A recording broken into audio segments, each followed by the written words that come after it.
అమరవీరుల కుటుంబాలకు జరగాల్సినటువంటి సహాయం జరగాలి, అట్లానే ఉద్యమకారులకు లభించాల్సినటువంటి గుర్తింపు కూడా లభించాలి.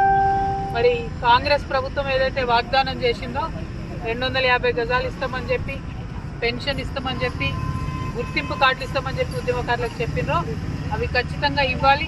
ఇవ్వడానికి మేమందరం కూడా కలిసి పోరాటం చేస్తాం. మరి త్వరలోనే డిసెంబర్ 2, 3 తారీఖులలో మంచి కార్యక్రమాలు తీసుకోబోతా ఉన్నాం.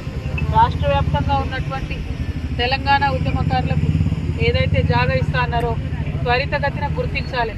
మీరు గుర్తించకపోతే మేమే జాగాలు గుర్తిస్తాం, మేమే తీసుకుంటామని కూడా ప్రభుత్వానికి హెచ్చరిక చేస్తూ ఉన్నాం. జాగృతి జనం బాట పేరుతోని ఎక్కడికి పోయినా, ఏ ప్రభుత్వాలు మారినా సమస్యలు మాత్రం ఎక్కడున్నాయి అక్కడ ఉన్నట్టే ఉన్నాయి. ప్రజలకు మాత్రం మనం అనుకున్న సహాయం జరుగుతలేదు. కాబట్టి తెలంగాణ ఉద్యమకారులందరితో నా విజ్ఞప్తి, మనం మరొక ఉద్యమం చేపట్టాలి. తెచ్చుకున్నటువంటి తెలంగాణను మంచి చేసుకోవడానికి ఖచ్చితంగా అనేక కార్యక్రమాలు చేయాలి.